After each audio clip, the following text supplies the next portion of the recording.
Bonjour à tous, chers téléspectateurs, bienvenue sur Equinox Télévision, bienvenue à la revue des grandes unes avec nos invités qui sont déjà installés et bien entendu que nous retrouverons après avoir fait la ronde des grandes unes. Nous démarrons justement avec la nouvelle expression qui a titré sur l'état de santé des leaders sécessionnistes interpellés il y a de cela plusieurs mois déjà. La santé d'Ayoub Tabé et compagnie qui inquiète, incarcérés depuis janvier 2018 au secrétariat d'État à la Défense. Leurs conditions de détention sont restées sans nouvelles selon Paul Atangandi qui a fait une sortie médiatique le week-end dernier. Certains ont pris beaucoup de kilos en 4 mois. Les médecins craignent un début de diabète.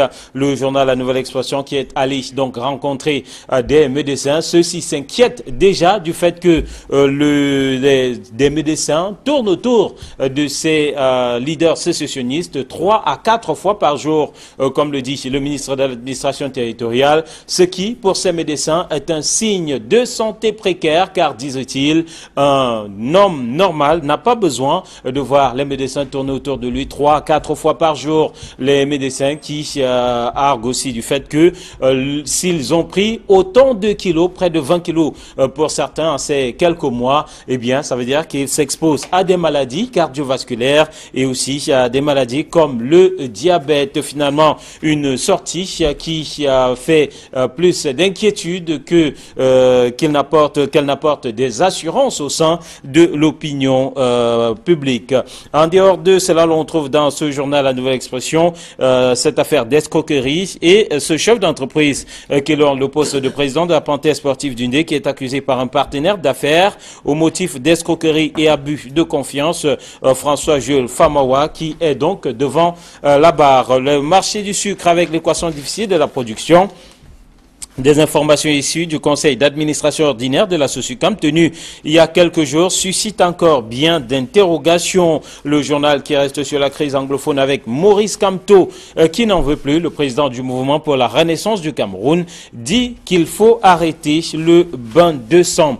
Le jeune enquêteur ce matin titre sur l'alternance au sommet de l'État et présente l'homme qui va remplacer Paul Biya. Il s'appelle Joseph Ingwat II. L'homme qui est présenté dans les colonnes du journal Le Jeune Enquêteur ce matin comme étant le tout premier directeur de l'ENAM. Il a fait les propositions dans tous les secteurs d'activité, agriculture, marché public, opération antilope. Joseph Ingwat, dont l'expérience multidimensionnelle est présentée dans les colonnes du Jeune Enquêteur ce matin à la une donc de ce journal. Un autre candidat à l'alternance au sommet de l'État. Et puis le journal parle aussi de ce journaliste condamné au tribunal de première instance de Douala, Dokoti. Le DP de Hades Info vient de couper d'une nouvelle condamnation. Le jeune enquêteur parle aussi d'opération épervier après Atanganakuna. À qui le tour? L'interrogation barre la une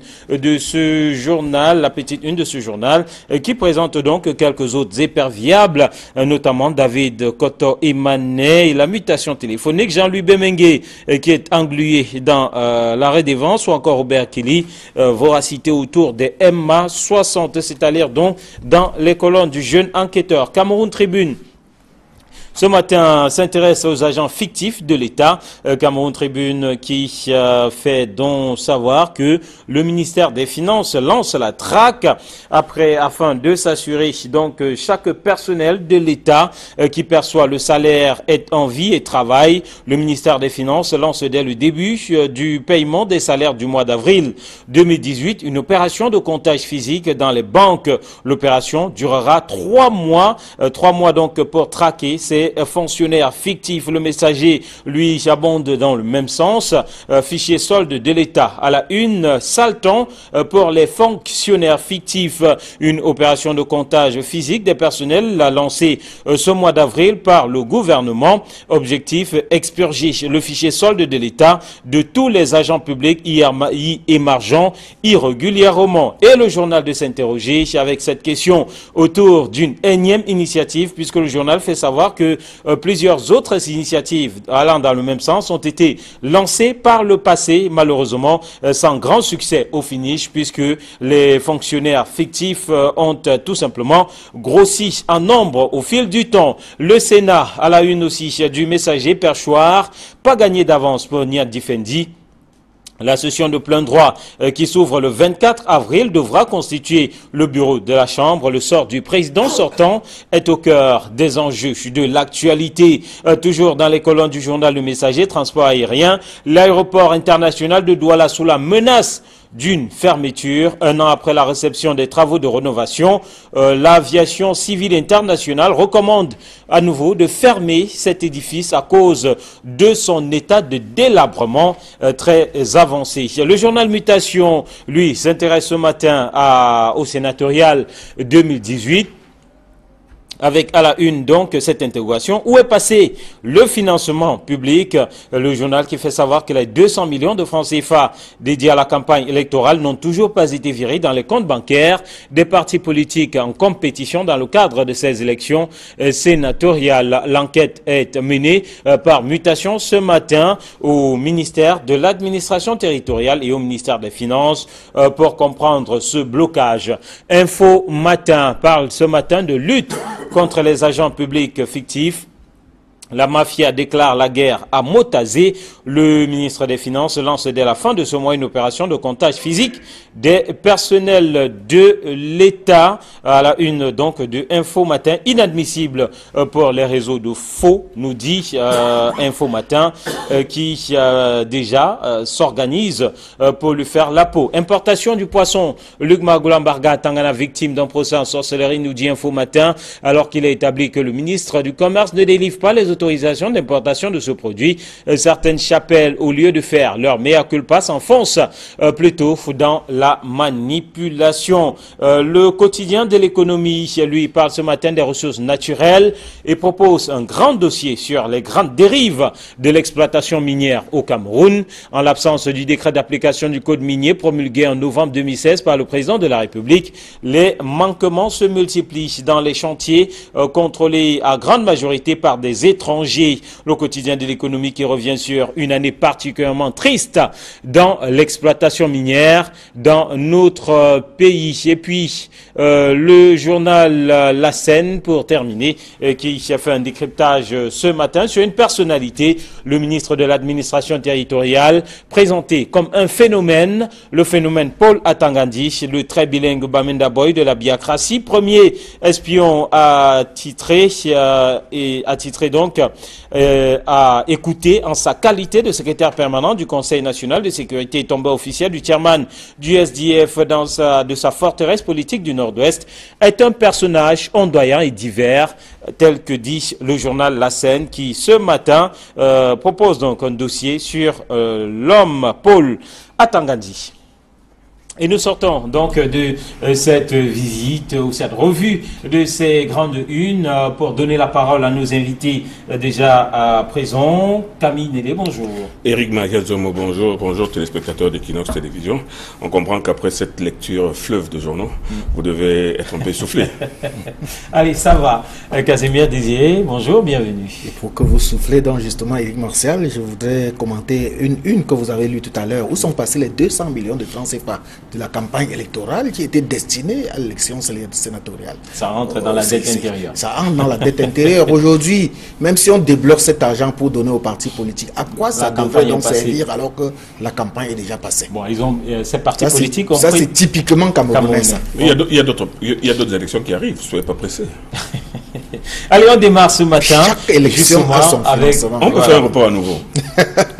On démarre ce matin, messieurs, vous permettez, avec la crise anglophone et la une de la nouvelle expression, la santé d'Ayoub Tabé et compagnie qui inquiète. C'est ceci, en tout cas l'information est tirée d'une sortie médiatique du ministre de l'administration territoriale le week-end dernier, Camille. Éric Martial Djomo, la santé d'Ayoub Tabé inquiète qui? J'aimerais bien savoir qui elle inquiète. Si elle inquiète des journalistes ou bien si elle inquiète certains observateurs. Parce que moi, j'ai été un peu surpris par cet article qui nous dit que à partir de la réponse de M. Atangandji dans une émission, dans une télé la semaine dernière, où il a dit que Ayoub Tabé et ses compagnons se portent bien, ils se portent même tellement bien qu'il y en a même qui ont pris des kilos et qu'ils sont régulièrement examinés par des médecins. Il n'en a pas fallu plus pour que un journaliste qui ne lit pas dans le marque de café, mais qui dit entre les lignes et entre la parole, estime que non, on peut aller poser des questions à un docteur pour savoir, bon, en grossissant trop, est-ce que c'est pas le diabète, est-ce que c'est pas le cancer, est-ce que c'est pas ceci, est-ce que c'est pas... Donc cela veut dire que M. Atangandji dit qu'ils sont en très bonne santé et parce qu'ils seraient gros, ils sont forcément malades. Non, moi je suis pas d'accord avec cette forme de journalisme. M. Atangandji a dit ce qu'il avait à dire, a répondu à la question en disant que M. Ayoub Tabé se porte bien. Mais pourquoi est-ce que la santé de M. Ayoub Tabé serait-elle plus importante que celle de M. Mendozé ou de M. Vamoulke ou de M. Marafami Dioya ou de M. Michel Fotsou qui sont en prison depuis 5, 6, 7, 8 ans? Lui, il est en prison seulement depuis 4 mois. Hein? Il vient d'arriver. Et qui ne vous dit pas qu'avant qu'il entre en prison, il n'était pas diabétique?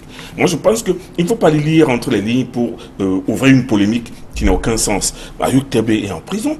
Il est peut-être entré avec des maladies. Il a plus de 50 ans. Il peut avoir les maladies que tout cinquantenaire peut avoir. Mais de là à dire que s'il a pris du poids, il peut devenir diabétique. Donc son diabète est plus important que les morts que font les hommes qu'il a lancés sur le terrain, parce que c'est à cause des hommes qu'il a lancés sur le terrain qu'il y a des gens qui sont en train de mourir, que des villages sont en train de peupler, que des gens sont en train de quitter le Cameroun pour aller au Nigeria. On ne se soucie pas de la santé de ces personnes, de ces enfants ou de ces morts, on se soucie plutôt de sa santé à lui en disant qu'il peut avoir le diabète. Non, vraiment, moi je pense sincèrement il n'y a rien d'inquiétant. Il n'y a rien d'inquiétant. Moi je dis, il ne faut pas chercher à la petite bête là où elle n'est pas là. Alors, cette sortie du ministre qui parle donc de cet état de santé inquiétant de Ayoub Tabé et compagnie, avant de revenir sur la sortie en elle-même ou sur l'interprétation qui est faite de cette sortie, certains médecins rencontrés par la Nouvelle Expression estiment que des médecins qui passent au chevet des prisonniers 3 à 4 fois par jour, ça signifie que ces gens ne se portent pas bien. Oui, moi je crois que ces médecins-là ont entièrement raison. Et je crois que ça devrait même... Il doit avoir eu une erreur dans la communication du ministre. Et justement, le ministre Atangandji, qui veut faire bien, et finalement, en fait un peu trop.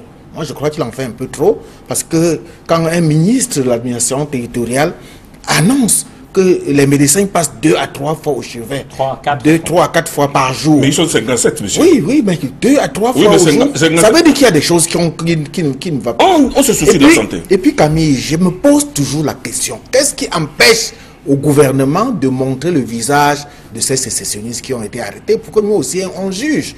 Et puis, quand on dit qu'il y a une prise de poids de 10 à 20 kilos, vous croyez que c'est très normal ça? Et bon, ça c'est une autre chose. Oui, quand on est en prison, on n'a pas d'activité. Même la sédentarisation. Ce ne sont pas tous les prisonniers aussi qui ont grossi. Mais oui, mais justement, autant on grossit. On peut grossir à cause du stress, de l'inactivité. Autant on peut maigrir à cause de l'inactivité et du stress. Moi, regardez, vous avez vu à la télévision l'autre jour, le ministre Sinoni Ibrahim. Il est tout maigre comme ça. Vous avez vu M. Mendozé qui était tout rebondi. Il est tout maigre comme ça. Vous en avez vu beaucoup. M. Guinéfa qui est tout maigre. Bon, est-ce que ça veut donc dire qu'eux, ils sont très bien nourris, très bien entretenus? Ou très mal nourris. Non, alors moi, je pense qu'il ne faut pas faire un diagnostic à partir des paroles de quelqu'un d'autre. Oui, en tout cas, que Casimir puisse... Moi, je pense que Camille Nelé a bien fait tout à l'heure de dire qu'il fallait qu'on s'intéresse aussi aux autres prisonniers. Pourquoi nécessairement je pense nous avons des prisonniers qui sont là depuis 10 ans. Les journaux révèlent souvent l'état de santé dégradé. Hier, on parlait de Tangana Kuna. Avant, il y a eu les Kamarafa et consorts. Je ne pense pas que ce n'est... J'ai Roger Belinga qui vient d'être hospitalisé. Oui, je veux dire que les journaux en parlent souvent. Les journaux révèlent souvent ce type de choses. Mais je dis, la santé de Ayoub Tabé n'est pas plus importante que ces milliers de personnes personne qui tombe tous les jours Voilà. sous les balles des personnes qui l'ont envoyé sur le terrain. Et là, Camille Néléa a entièrement raison. Voilà. Et puis pour sortir peut-être de ce sujet, cette communication du ministre de l'administration territoriale, le ministre d'aucuns Atanga estiment qu'il marche sur les plates-bandes du ministre de la communication, qu'il en fait un peu trop, comme vous le releviez tout à l'heure. Paul Atangaji veut tellement bien faire qu'il en fait un peu trop. Et il faudrait qu'il tire les conséquences de sa toute première tournée pour qu'il désormais qu'il rentre un peu dans son précaré et qu'il travaille en un homme responsable. Nous avons connu cet homme quand il n'était même pas encore au gouvernement et nous savons qu'est-ce qu'il peut faire. Mais de grâce, il ne faudrait pas qu'il entre dans les plates-bandes du ministre de la Communication, du ministre de la Défense et qu'il ne prenne pas tout sur lui. Ce n'est pas lui qui doit recevoir toutes les flèches qui sont destinées au gouvernement et puis à tout un pays. J'ai l'impression que c'est à ça qu'il est en train de tendre. C'est-à-dire, sa communication n'est pas bonne du tout. Il n'a pas besoin de faire une communication, il a besoin de poser des actes. Mais moi, nous attendons de lui des actes, non des communications. Casimir Désiré-Tagné, vous avez connu M. Atangandi ici à Douala il y a 30 ans, quand il était un homme d'affaires. Et vous savez qu'à cette époque-là, déjà, il communiquait beaucoup. Vous savez que c'est lui qui a fait partie des premiers Rastafari en Jamaïque. Vous savez très bien qu'au moment où il a offert 30 millions à l'État, il a fait une communication. 50 millions à l'État, il a fait la communication. C'est quelqu'un qui a tué la communication. Mais là, aujourd'hui, moi, je pense que ce sont les journalistes qui courent après lui, qui sont en train de courir après son action. C'est pour ça qu'il peut répondre. Mais moi, je ne pense pas que... C'est la nouvelle star du gouvernement? Disons que c'est la star du moment qui est en train de faire ce que les autres ministres de l'Intérieur n'ont pas fait. N'arrive pas à faire. Allez, si on va évoluer avec cet autre sujet qui barre la une de nombreux journaux, cette traque des agents fictifs de l'État. Cameroun Tribune en parle ce matin, Cameroun Tribune qui fait savoir que la traque est lancée, le Messager qui en parle tout aussi, et qui parle de sale temps pour les fonctionnaires fictifs.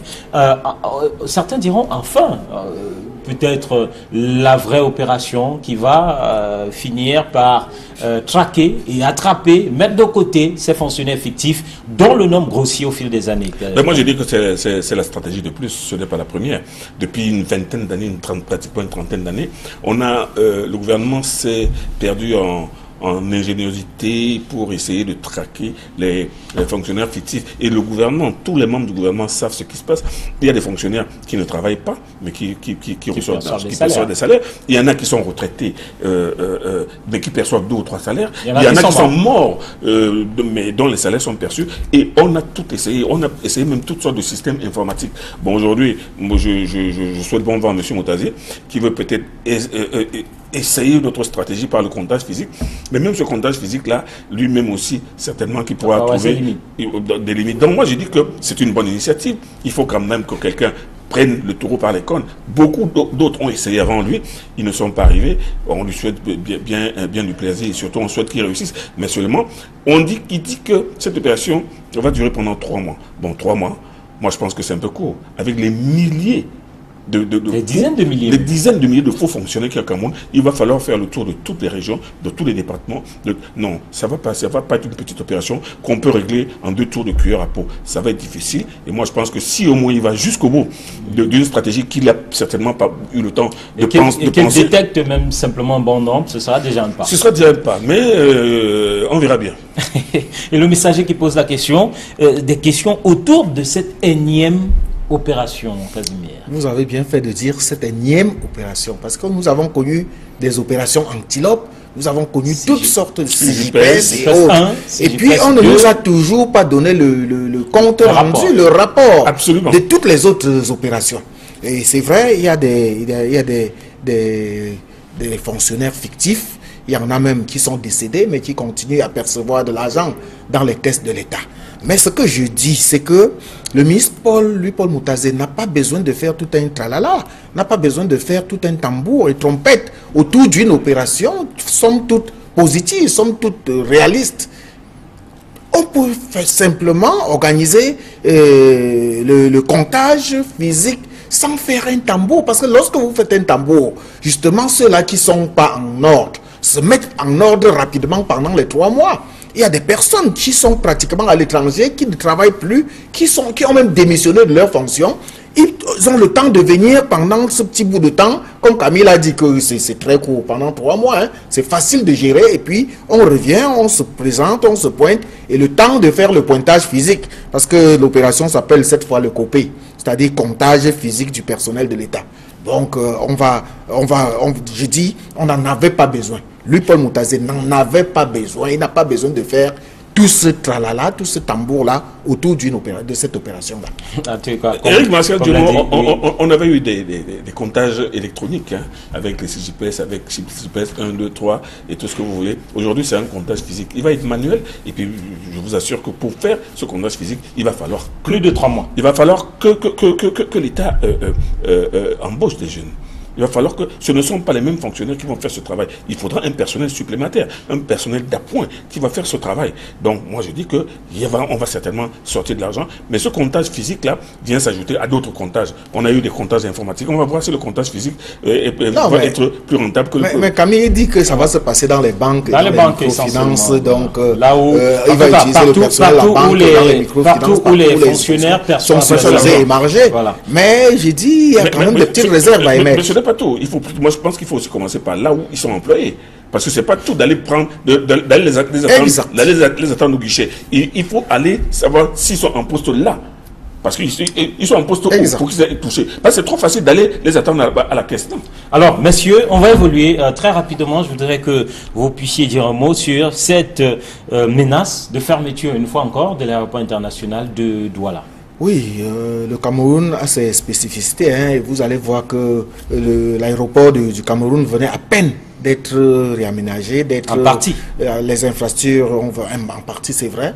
Et à peine cela fait, voilà que l'organisme international est en train de menacer de fermer l'aéroport du Cameroun parce que tout est désuet, tout est complètement anachronique au Cameroun. Lorsque vous allez visiter les autres pays, vous voyez comment les aéroports sont bien entretenus, le personnel est gentil, poli, mais dès que vous arrivez au Cameroun, c'est la catastrophe. Et il faut bien que vous compreniez, Éric Martial, que la soudure des routes que nous faisons tous les jours sur nos axes routiers n'est pas admissible quand il s'agit des aéroports. Ou c'est ça ou c'est pas ça. L'aéroport n'accepte pas de l'à peu près. Et lorsque c'est à peu près, on ne peut que fermer. Donc espérons que ça va attirer l'attention des pouvoirs publics pour qu'ils se mettent rapidement au pas, surtout que quand la CAN 2019 approche et toutes ces équipes-là viendront par les aéroports. S'il faut déjà qu'on aille au Gabon pour réceptionner les équipes qui viennent au Cameroun, ou bien qu'on aille au Nigeria, je crois que ce serait très grave. L'aviation civile internationale parle d'état de délabrement très avancé de cet édifice. Je pose donc 2 questions. Première question, pourquoi cet aéroport est-il délabré? 2, où sont passés les ADC, les aéroports du Cameroun? Quand cette société qui a été créée à partir des aéroports de Paris est arrivée au Cameroun, on nous a dit que cette entreprise était là pour entretenir les aéroports, entretenir, les mettre à jour chaque jour. Mais que fait donc les ADC? On s'est rendu compte que les ADC sont une compagnie budgétivore qui bouffe de l'argent, dont les directeurs généraux ne s'occupent même pas. Et maintenant, l'aéroport, le bureau, les installations des ADC, c'est à l'intérieur de l'aéroport international. Vous allez me dire que ces différents responsables ne voient pas comment ça se passe, ne voient pas comment les toilettes sont délabrées. Je dis cet aéroport tombe tout simplement en ruine et depuis 10 ans, 15 ans. Progressivement et inéluctablement. Donc moi je pose dans la question, à quoi sert dans les ADC, à quoi sert son personnel et quelles sont ses missions et pourquoi dans cet aéroport peut-il tomber en ruine alors que les ADC sont là pour son entretien. Allez, c'est l'interrogation donc que l'on retrouve dans les colonnes du journal Le Messager. On va sortir avec le jeune enquêteur qui ce matin nous présente l'homme qui va remplacer Paul Biya, mais parle aussi d'opération Épervier. À qui le tour? L'opération Épervier, Casimir, qui a pris une certaine ampleur, un regain de vitalité après donc l'interpellation de Basile Tanganakuna, mais qui a tendance ces derniers jours plutôt à s'estomper. Quelque part, on en parle de moins en moins, mais votre journal ce matin revient sur les quelques probables éperviables. Oui, il y en a suffisamment. Rappelez-vous qu'il y a moins d'une semaine, on a publié une liste d'une quarantaine de personnalités dont les passeports sont confisqués et qui sont interdits de sortir du territoire. Et parmi eux, justement, il y a un bon nombre qui sont vraiment des prévaricateurs des caisses publiques. Et je ne voudrais pas me mettre à les citer tous, mais quand vous regardez ce qui se passe avec l'ART, avec Bemengue, ce qui s'est passé avec Bemengue, ce qui se passe actuellement même avec Koto Emane, qui est encore à la Camtel, et puis vous allez voir qu'on a beau dénoncer, les gens là sont en poste, la majorité est encore en fonction et se tournent les pouces, c'est-à-dire ils se moquent même à la limite de notre gueule. C'est vrai, quelques-uns ont été déchus de leurs fonctions, mais ceux qui sont encore en poste tournent les pouces et puis se moquent carrément de notre gueule. Donc, regardez ce qui se passe à Camtel, regardez les autres sociétés. On a parlé de tout ce qui s'est passé avec Camille Ekindi, qui a géré une société d'État et qui aujourd'hui est un membre influent du parti au pouvoir. La plupart d'entre ces personnes. Nous avons essayé de lister avec les faits d'armes de toutes ces personnes-là que nous considérons comme des prévaricateurs de la fortune publique. Un mot rapide pour sortir sur ce sujet. Oui, mais Casimir Désiré Taïné, vous avez des choses, vous avez cité des noms, mais vous avez cité un nom qui est un prénom qui est proche, je m'appelle Camille Nélé. Vous avez cité Camille Ekini. Mais moi, je pense que les gens ne savent pas pourquoi Camille Ekini a été cité pour cette affaire. Moi, je pense que en attendant que cette affaire-là arrive, on attend bien, mais on sait par exemple que le professeur Ruben Kili, on sait qu'il a été empêtré. On parle d'une affaire de surfacturation de MA60. Ça, c'est connu. Tel que relevé mais dans le jeune enquêteur. On sort cette affaire 4 ans après qu'il soit sorti du gouvernement. On parle de Bemengue qui est toujours en fonction. On parle qui n'est plus. Qui n'est plus en fonction. De Koto Emane qui est en fonction. Qui est toujours en fonction. Quand le jeune enquêteur demande à qui le tour, oui, il faut bien se demander parce que, en fait, après le premier grand coup de filet, après un certain nombre de personnes qui sont montées sur la charrette pour se retrouver à Konengi ou au CED, on attend la seconde. Et moi, j'ai l'impression que les gens sont en train de saliver, se disent, bon, c'est pour ça que Casimir, comme cela salive, il se dit, on attend la prochaine livraison, c'est pour quand? Allez, on attend la prochaine livraison. Bien sûr, le jeune enquêteur qui va continuer à mener des enquêtes pour nous, qui est sûr de nous livrer ces infos croustillantes. Merci à Casimir, merci à Camille, merci à vous qui nous avez regardé. Merci de prendre le rendez-vous de la prochaine édition. Ce sera demain. Nous vous retrouvons très belle suite des programmes chez Equinox Télévision.